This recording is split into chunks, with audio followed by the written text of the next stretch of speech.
Hello friends, good morning.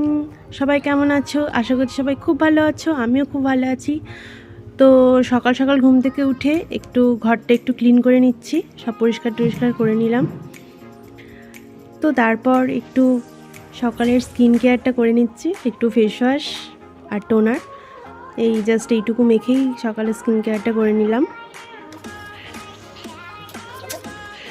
তো তারপর আমি আর মা একটু চা খেতে খেতে আড্ডা মারছিলাম, সকালে একটু গল্প টল্প করলাম।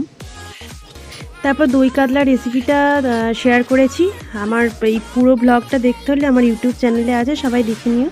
তো বিকাল হয়ে গেছে, তারপর একটু ছাদে গেছিলাম, সুন্দর হাওয়া দিচ্ছিল, একটু ছাদে বসলাম, একটু ঘোরাফেরা করছিলাম। নিচে ভাল লাগছিল না, তাই ছাদে একটু গেলাম। ছাদ থেকে নেমে একটু সন্ধে দিয়ে দিলাম ঠাকুরকে। আর সন্ধ্যেবেলা ছিল বাঙালির ফেভারিট চপ মুড়ি। তো আমার এই ছোট্ট ভিডিওটা কেমন লেগেছে সবাই অবশ্যই কমেন্ট করে জানিয়ে। তো সবাই খুব ভালো থেকো।